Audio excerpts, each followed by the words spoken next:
Hi అండి అందరికీ. ఇవాళ వచ్చేసి బోటి దాల్చా చూపిస్తాను. తెలంగాణ స్టైల్ అనమాట. ఇది మా అమ్మ వాళ్ళు బాగా చేసుకుంటారు. ఇది వచ్చేసి బోటి హాఫ్ కేజీ తీసుకున్నానండి. ఆనియన్ ఒక 3 పెద్ద సైజు ఆనియన్, 4 పచ్చిమిరపకాయలు ఇలా కోసుకున్నాను. కరివేపాకు, చింతపండు ఒక పెద్ద నిమ్మకాయ సైజు అంత చింతపండు నానబెట్టుకున్నాను.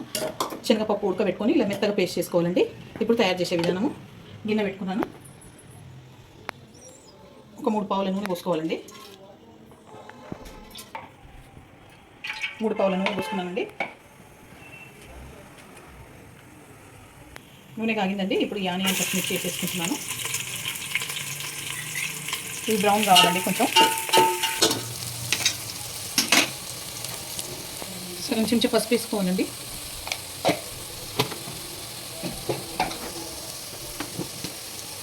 ఒక చెంచా అల్లం వెల్లిపాయ పేస్ట్ వేసుకోవాలి. 2.5 చెంచాలు ఉప్పు వేసుకోవాలి.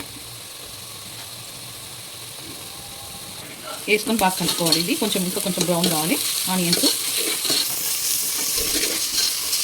కరివేపాకు వేసుకోవాలండి.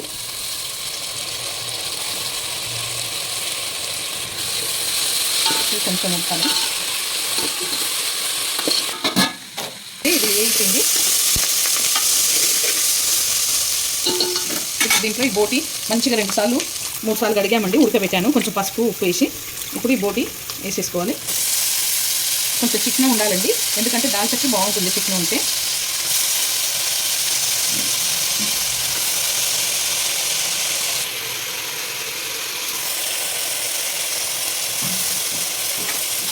ఇదంతా కింద మీద కలుపుకోవాలి. కొంచెం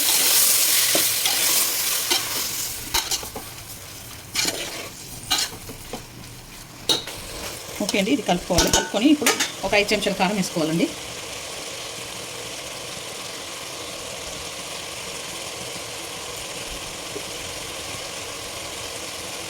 ఐదు చెంచాల కారం వేసానండి. ఇప్పుడు కలుపుకోవాలి. ఒక 5 నిమిషాలు మగ్గనివ్వాలి.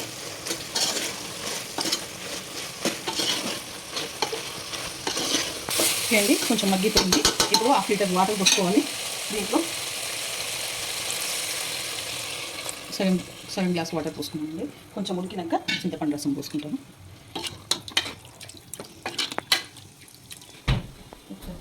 ఓకేనండి, ఇప్పుడు ఇది ఉడికిపోయింది. దీంట్లో చింతపండు రసం పోసుకుంటున్నాను.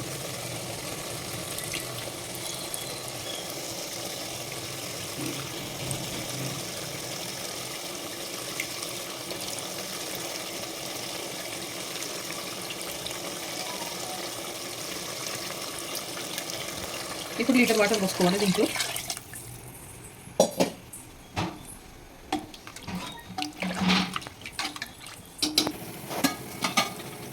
ఓకే అండి, ఇది మసిలిపోయింది. ఇప్పుడు దీంట్లో ఈ నూరుకున్న పప్పు ఉంది కదండి, శనగపప్పు, ఇది వేసేసుకోవాలి.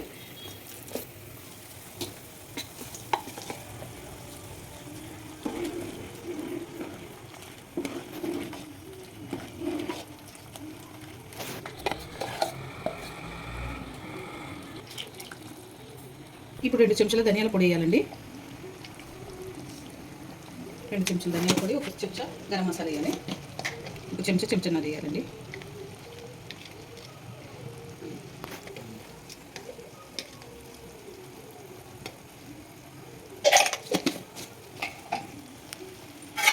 వేసి బాగా మసాలా పెట్టుకోవాలండి. ఇది చారు బాగా మసాలాక బంద్ చేసుకోవాలి. కొత్తిమీర వేసుకుంటాను.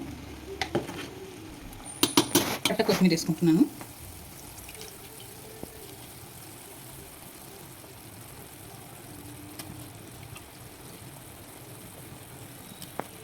దాల్చా రెడీ అయిపోయింది. ఈ వీడియో కనుక నచ్చితే లైక్ చేయండి, షేర్ చేయండి, కామెంట్ చేయండి, సబ్స్క్రైబ్ చేయండి. చాలా బాగుంటుంది. మీరు కూడా ట్రై చేయండి.